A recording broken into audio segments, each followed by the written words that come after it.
a seat. Man, I am so honored to be here today. My name is Jake, and I have been married to my wife, Trudy, for 15 years. We have 4 kids, which if you're wondering, that's a lot of kids, all right? Like a lot of kids, okay? And we live in Orange County, California, and even though we live a few states away, we are still massive fans of what God is up to here at Peak City. Every once in a while, I have the distinct privilege of joining other churches and going to see it, and I'll hear the stories, and I'll be like, man, this is amazing. And then I'll walk into the lobby, or I'll meet people, and they'll just be like, going through the motions as if this is just totally normal. This is what happens. And often what happens in churches is that what used to be extraordinary eventually becomes expected. Like the thing that used to blow us away, and we're like, oh my gosh, I can't even believe God would do that. I didn't even know that people like that could believe in Jesus. I didn't even know that I could be like this. And then it just becomes normal, like, oh yeah, that's just what we do. That's just kind of what happens around here. And so if you call Peak City home, I just want you to know that this is truly extraordinary move of God that God is doing inside of this. And I don't want you to miss out on the joy and the true privilege it is to be a part of when God is a part of something, it is something you want to be a part of and celebrate in a big way. So Peak City, we're so proud of you. I also want to take a moment to honor your lead pastor and his wife, Petey and Brittany. I've known Petey for 20 years. I've known Brittany even longer, probably like 30 years, which is something that old people say, okay? That's what happens. And I can honestly tell you that they have been the same people every day that I've ever known them. Their heart for the church, and their heart for people that don't yet know Jesus, and their heart for your friends that you are inviting and they have yet to meet. I promise you it is true and it is real, and you can trust them, and you're lucky to follow them. Petey has been my best friend with the worst ideas, all right? You have one of those friends that like every time you're in a sticky situation, it's always their fault, okay? One time, Petey convinced me that we would go and fly to New York City for a concert, and because it's a city that never sleeps, we wouldn't need a hotel room. And so we got on the airplane without any luggage, like psychopaths, okay? Like no one does that. And then we went to the concert. And then about 4 a.m., we were in a pizzeria in Times Square, and I was falling asleep, and I realized I should trust Petey less. All right, that's really the moral of that experience, but I'm always glad to be in it because he's just the best, and I promise you can trust him. Look, I know that the last few years have been crazy for all of us, all right? This has just been so weird. Like, I can't imagine any of you, if someone asked you, like, what was the best year of your life? You would say, you know what? 2020, it was just the best. It was easy. Nothing was confusing. Nothing was overwhelming. Man, this place has been, the world has been crazy. And let me just try to represent to you what we've asked pastors to do. What we did over the last couple years is ask them to perfectly thread the needle in the midst of a global pandemic none of us had lived through, and vaccines and masks, whether we should gather, whether we shouldn't gather. Then we had this hotly contested election. Then there were riots about police brutality and race relations. And then there was inflation and an impending recession. And then all of a sudden, pastors were supposed to perfectly navigate every single one of those. It's like we put the hardest possible things in life in one massive Rubik's Cube and said, good luck to figure this out. And I don't know a single pastor that has done it perfectly. But I do know that in my conversations with Petey, he's done it with integrity and genuine love for you. Like even when he's talking behind your back, when you're not around to hear it, I tell you that he loves you and he believes in you and he believes in this church. And I promise you're very lucky to follow Petey and Brittany. And I'm asking from one friend to the next, if you would just tell them very, very soon, it would mean a lot to me, all right? I'm really, really glad to be here. A few months ago, Petey asked me to come and he just said, pick whatever message you want to teach. And so I set this one aside thinking it would work pretty well. And honestly, in light of what just happened in your city over the last week, I think it might even be more pertinent. Today's message is called One Life. And today we want to go on a journey together to where we remember the one life that we have to live. We acknowledge the purpose that's available to us, but then also acknowledge some of the decisions that we're going to have to make if we're going to really live this life to the fullest. And so if you have a Bible or a Bible app, I'd love for you to hang out with me in James chapter 4. That's where we're going to be hanging out. You can get a head start there. James chapter 4 is where we're going to be spending our time. But throughout our time together, I want to have like a group participation project, okay? We are going to read out loud one particular verse a few times today. Because this message, I want you to not only hear me say it, but I want you to hear yourself say it. And so that it can sink deep into our heads and into our hearts. And so I'm asking all of you in the room, let's read this together. I'm asking you online, even if you're watching online, even if you're in a coffee shop, say it out loud, all right? It's going to be a whole lot of fun. Now, I also have to confess that I actually don't like when preachers make you say things out loud during a message. But that's exactly what I'm going to ask you to do, okay? So I'm hoping you have a better attitude than me. Here we go. We're going to do it. It's going to be great. Psalm chapter 90, verse 12. Let's all read this together. It says, "Teach us to number our days that we may gain a heart of wisdom." You did it. You sounded great. That didn't hurt. All right, we're going to have a lot of fun with that. It's going to be good for us to remember. Today, I want to start out with the truth, with the reality that I don't think is going to be very controversial, but we'll see, okay? Where I want to start is saying we only live once on this earth, okay? I know that there are rumors of a reincarnated round 2 or 3, but as followers of Jesus, there's only biblical evidence that this is the one life that you and I get to live. This is our one shot. And even though almost every single one of us would agree to that principle, that we have one life and it's limited, you and I are experts at wasting time, aren't we? Like it feels like we invent a new way to waste time every single week. We blow things off all the time. And so I want to list off a few of the most popular wastes of time. And I just want to be clear, I'm not talking at you. I'm with you. I do these things as well, okay? Maybe the most popular waste of time right now is social media, right? Social media can be a massive waste of time. I'm talking about Facebook and Instagram and Snapchat and TikTok and Nextdoor and YouTube and Reddit and then that app that everyone under the age of 20 is using, but we just haven't found out about yet, okay? All of those social media things. In fact, in Forbes.com, they estimated that the average American spent 1,300 hours on social media in 2021. 1,300 hours in a particular year. Now, some of you hear that and you're like, man, that is a lot of time on social media. And then others of you hear that and think, I think that's low, okay? I'm like way above that. But all of us, I think, have gotten to the end of one of those like mindless zombie scroll sessions where we finally put down the phone and realize, I don't care about anything that I just saw. Social media can be a massive waste of time. What about fantasy sports? All right, fantasy sports. I'm sorry, fellas, this one's on me. I hate to bring it up in front of your girl. Fantasy sports can be a lot of fun. It can also be a lot of waste of time. Now, if you've never participated in fantasy sports, let me just give you a quick rundown. It's when you gather with your real friends and you draft a fake team in a fake league where you will participate in fake games. You will propose fake trades, and someday you might win a fake championship. But you will get in real fights with your real friends over this fake league, and if you don't stop talking about your fake team to your real girlfriend, she's really gonna leave you. Okay, that's really all that fantasy sports is. It's a lot of fun, it can be a waste of time.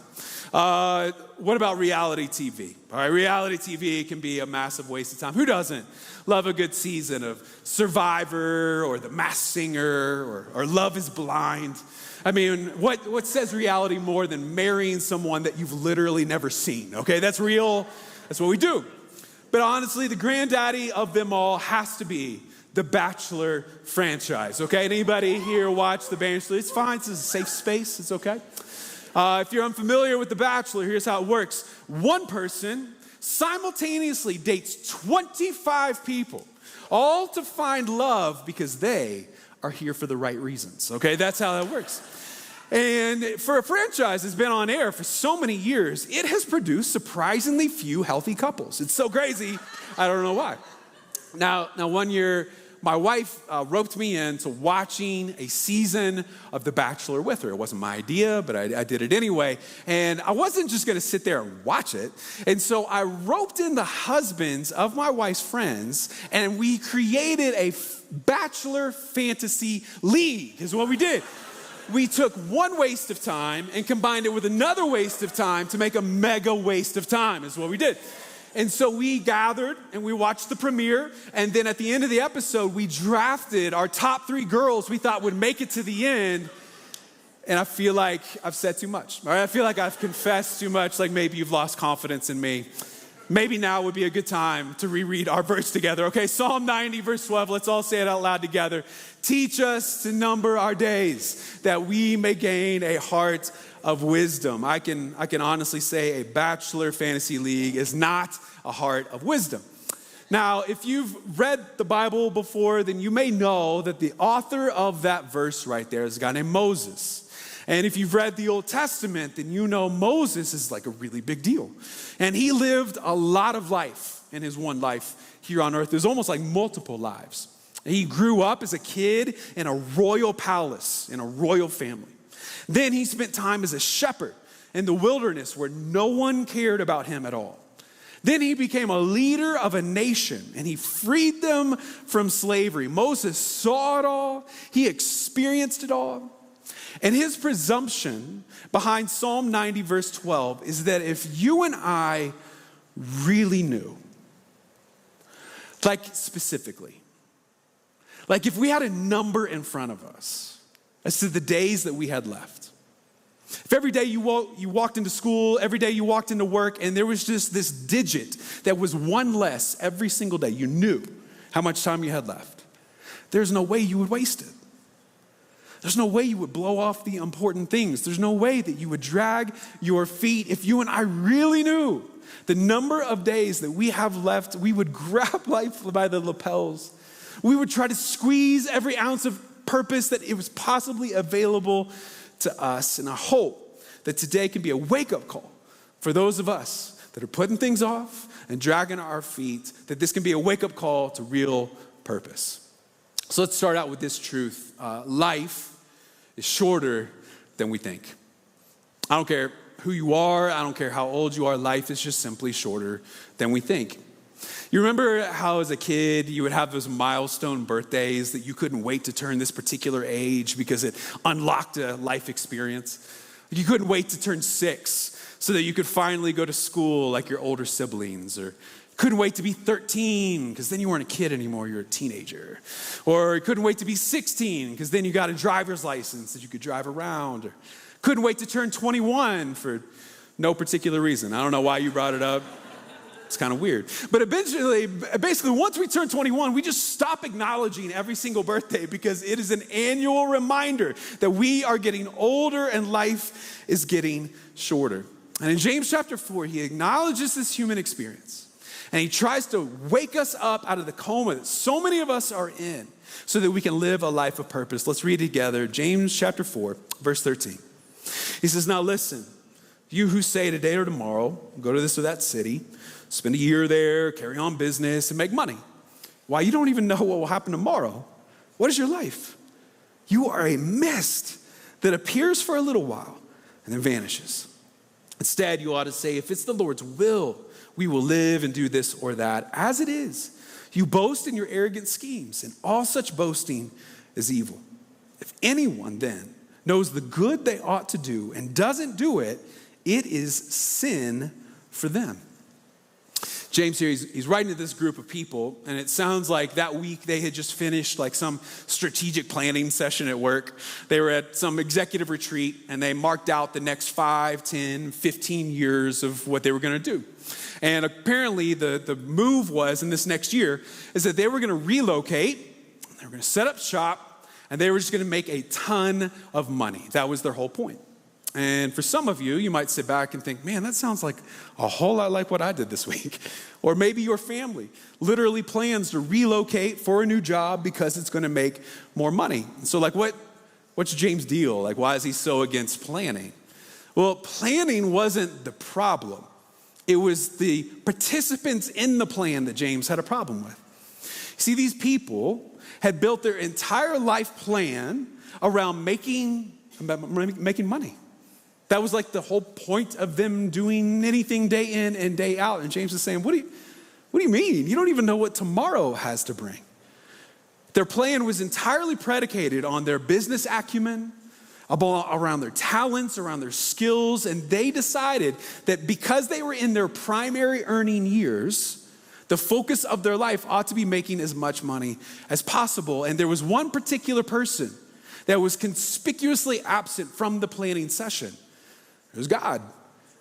He wasn't involved. He wasn't consulted. He wasn't leading the way. He was completely put on the shelf. They said, yeah, we'll get to like that stuff later. But because I'm in this particular season of life, it is all about what I can accumulate. I just need to ask you a question today, one that I'm wrestling with as well. So when you consider your future plans, do they involve more comfort or purpose?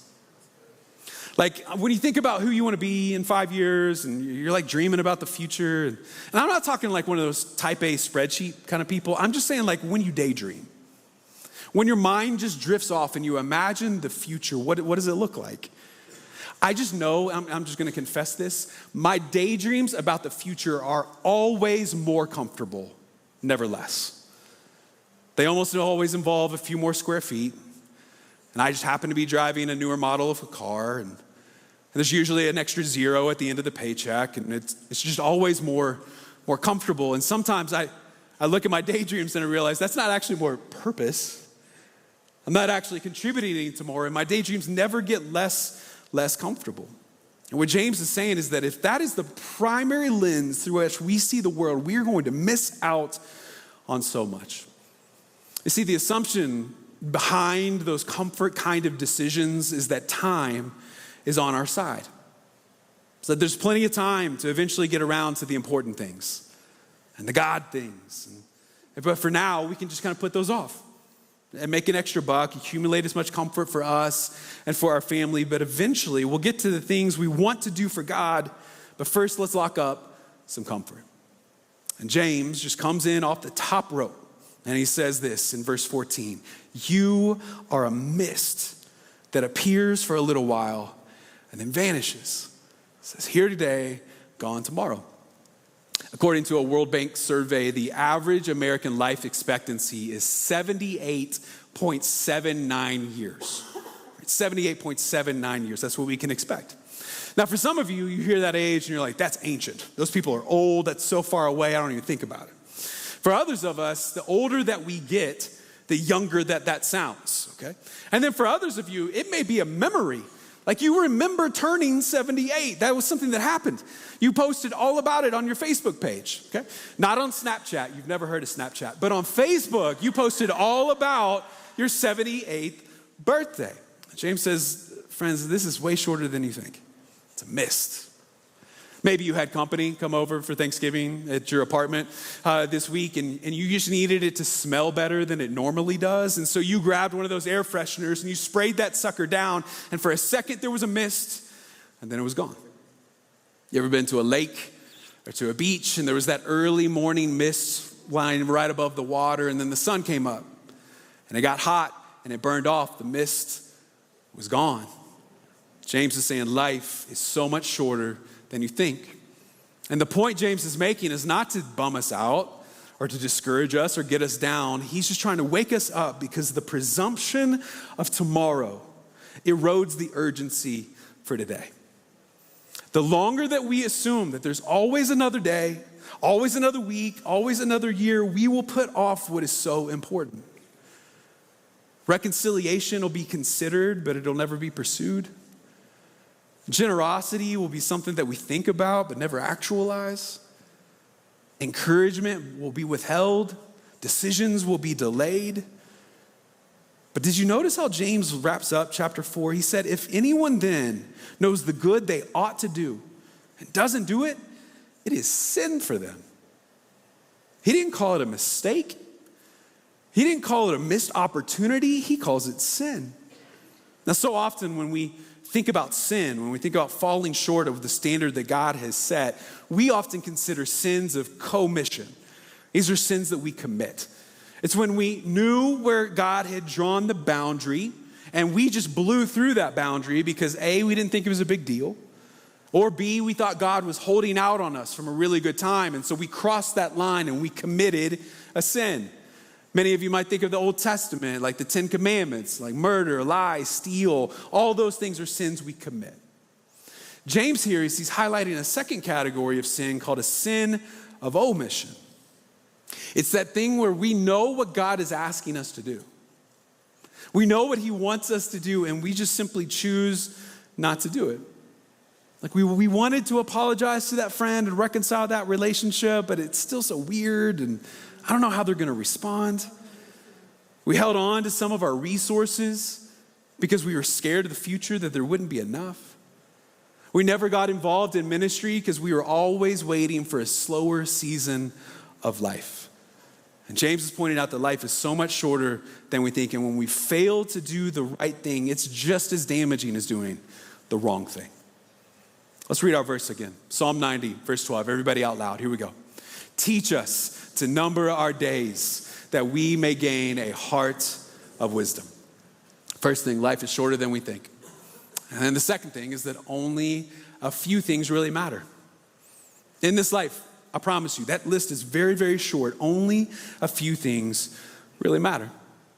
If you ever attended a funeral or a memorial service for someone that you knew that passed away, if you're anything like me, you sat there for the first few minutes and you were remembering and honoring their legacy and really present. And then eventually your mind probably started to drift, much like mine does every single time, and I start considering my own funeral. Like my own memorial service. And I just started asking well, who's going to show up? And what are they going to say? And will my kids be there? And will they be laughing? Or will they be crying? Or will they be doing both? Dr. Lydia Dugdale is a medical physician and a medical ethicist at Columbia University. And she wrote a book called The Lost Art of Dying. Because of her profession, she's spent many end-of-life moments with her patients. And she collected her wisdom in this book. And she said, if you want to know how this ends well, and from all of her experience, if you want to know how to die well, there's two things you really need to do. Number one, acknowledge our finitude. Acknowledge that we're not going to live forever. We've been doing that all morning long, 78.79 years. And then the second thing she said is that if you want to die well, if you want this to end well, then you need to build community. Okay? Build community. Like, if you want to die well, build community now. Dr. Dugdale said that we live and die best in community. She encourages you to imagine your deathbed, like your last moments here on earth. And who do you want to be around? Who do you want to be there? Who's going to pray with you? And who's going to encourage you? Who's going to help calm you down? Who's going to point you to Jesus in your last moments? And whoever is around you in that daydream, in that dream of yours, then you need to build those relationships now. Because the reality is that no one makes friends on their deathbed. Build community now. This picture is a picture of my friend Chad on his wedding day. That's him there with the red tie, and that's his beautiful wife, Maeda. She's from Brazil. She's the sweetest gal you'd ever want to know. And one of the cool parts about being a pastor is that sometimes your friends ask you to do things for them. And so I got to officiate their wedding on that day, and it was just like the biggest honor. I'll never forget that day. Chad and I, we met as kids in elementary school, and we grew up together. And in high school, Chad was my friend with a lot of DJ equipment. Did you ever have a DJ friend? All right, he was always like playing music in sweaty basements for high school students. And then he ended up being my friend with the coolest job. He was a Disney Imagineer. All right, built roller coasters for a living. He built the Millennium Falcon at Disney World in Florida. He built the Iron Man ride in Hong Kong. I always bragged that he was my friend with the coolest job. And then one day, I got a call from Chad, and he said that the night before he had gone into the emergency room with some stomach pain. And he thought maybe it was like appendicitis or something. And he came home with the diagnosis that he had stage 4 colon cancer. We were 33. And I don't know if you know what to say to your friends when they call with news like that, but I didn't know what to say. And I mumbled and I stumbled and we cried together and I prayed for him and then we hung up. And then that next week, some friends of ours that we had gone to high school with, we just jumped on this weekly prayer call. And every week we would hear Chad's prognosis and the treatment plan and then we would pray. And we prayed like hard and consistently and specifically. We prayed for full healing. We prayed for peace. We prayed and we prayed and we prayed. This chair here, it doesn't mean anything to you, but it means the world to me. It's on the campus of Santa Barbara City College. And when Chad was in treatment, we were leading a church in Santa Barbara and he came to visit. And he went to church with us that morning and then we had lunch and we started talking about the small things. And then eventually it was just me and him and we started talking about the big things. And he told me that he was scared. And I told him I was scared too. And then sitting in that chair, he said, well, what would you do if you were me? Like, what would you do with your life? And I don't know if you've ever had someone battling cancer ask you what to do with their life, but I didn't know what to say. I stumbled and I mumbled and then eventually I just said, man, I guess I would just make sure that whoever I love knows it. Like, tell your brother and tell your parents and tell your wife and just like, don't leave anything on the table. Like you want to say it. And he pivoted in that chair and he said, man, that's a really good idea. I'm going to start with you. And I said, please do not. Okay, I am not emotionally mature enough for what you're about to tell me. And like any good friend, he didn't listen to me. And he told me that he loved me and that he was proud of me. And I don't know if you've ever had someone dying of cancer tell you what you mean to them, but that's not something I'll ever forget. Chad passed away about 1.5 years ago, and I don't know why God didn't heal him. And I wish I had a really good answer for you, and I just don't. And my guess is that somewhere in your life you have a story like that to where you like prayed. And you prayed hard, and you prayed right, and you did all the things that you thought you were supposed to do, and then God healed someone down the street, and he didn't heal the person that you love, and that's really, really hard. And in those moments, you and I have a choice to make. Either we can look at God and accuse him of changing and not being who he said he was, or we can trust that he is the same faithful God that he was yesterday, he is today, and he will be tomorrow. See, friends, I think sometimes because of our limited vocabulary, we struggle to describe these experiences because sometimes you'll hear people saying that someone lost their battle to cancer. You ever heard someone say that? And I'm just here to tell you, my friend did not lose. He didn't. Because every single week, a group of people that hadn't talked in more than a decade gathered on a phone call to pray, and that's not losing. And every single week, we were exclusively focused on the well-being of someone else, and that's good for your soul. And every single week, his battle reminded us of the fragility and the brevity of this life, and I needed that perspective. My friend did not lose. Friends, life is shorter than we think, and only a few things really matter. So will you read this verse with me one more time? Psalm 90, verse 12. Teach us to number our days, that we may gain a heart of wisdom. Friends, as we wrap up today, I want to present to you 3 questions. And I'm not actually asking you to process all 3. That would be a lot. I just want you to choose the one. Choose the one question that resonates the most with you, the one that God is clearly stirring something inside of you. And I want you to chew on that question and do something about it this week, okay? The first question I have for you is, because life is short and only a few things really matter, what do you need to say? What do you need to say? Here's my guess, is because you're human and I'm human, is that there's some relationship in your life that's just not clicking. It used to be good. It's not what you dreamt it would be. And and there's something that you've held inside and you've wanted to say and you just haven't yet. Like maybe you just need to say, I'm sorry. Because you're imperfect and because they're imperfect, you're going to let people down and your sin gets on them and their sin gets on you. And I know it's awkward. And I know it can be embarrassing and you are not in control of how they respond to your apology.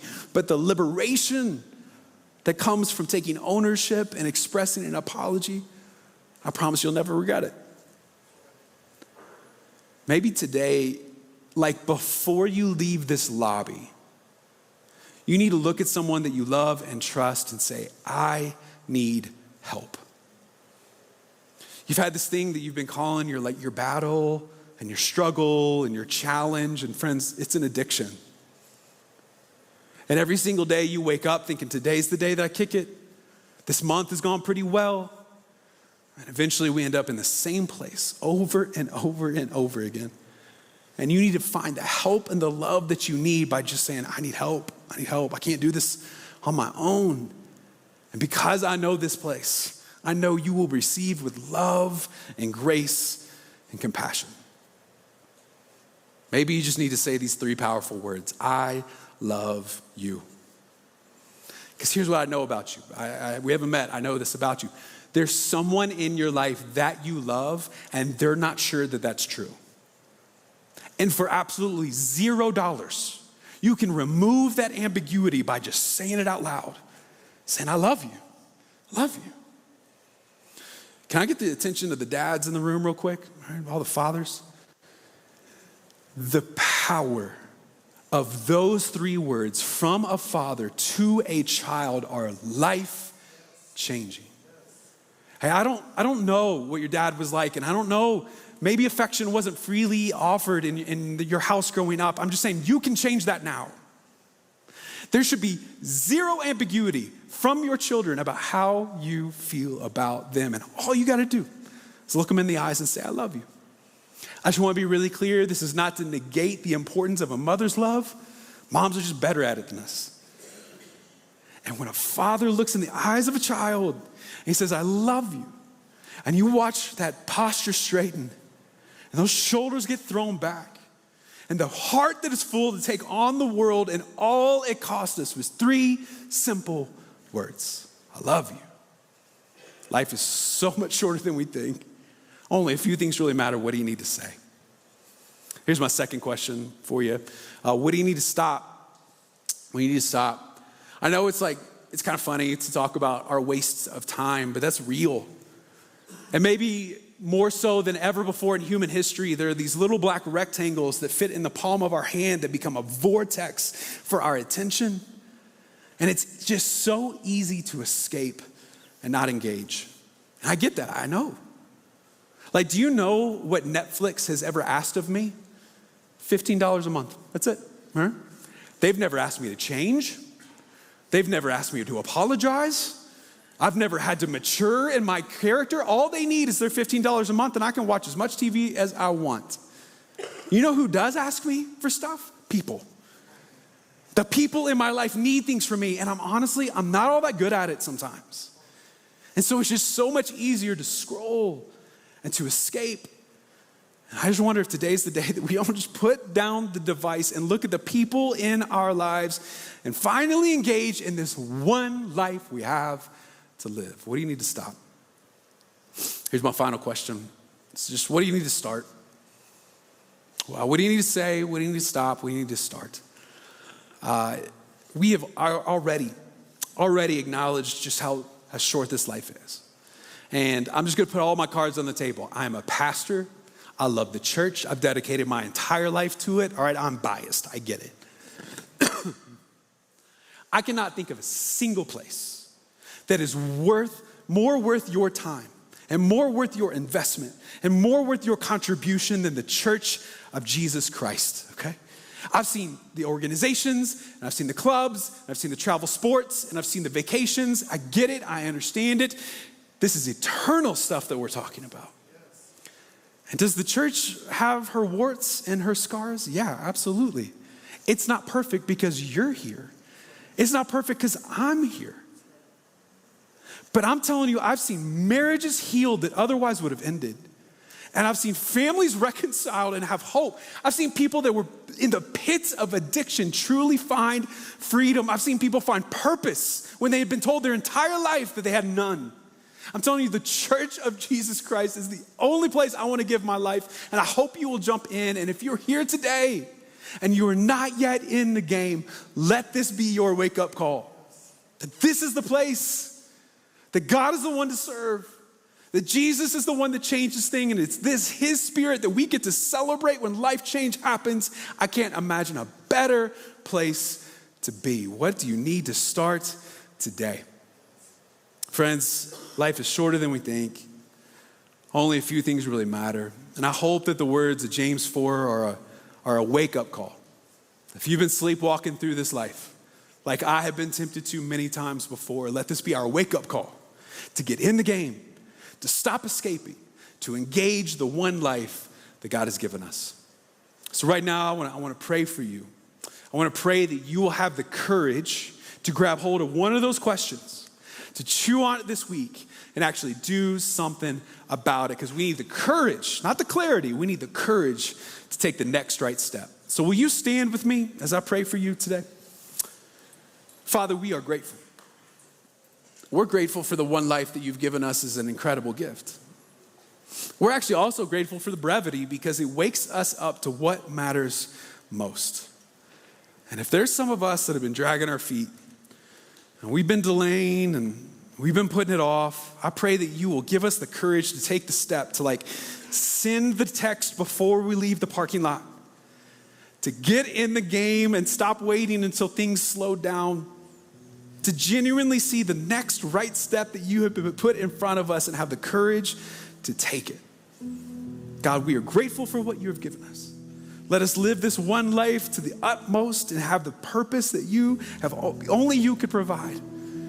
It's all this in your perfect Son's name I pray. Amen.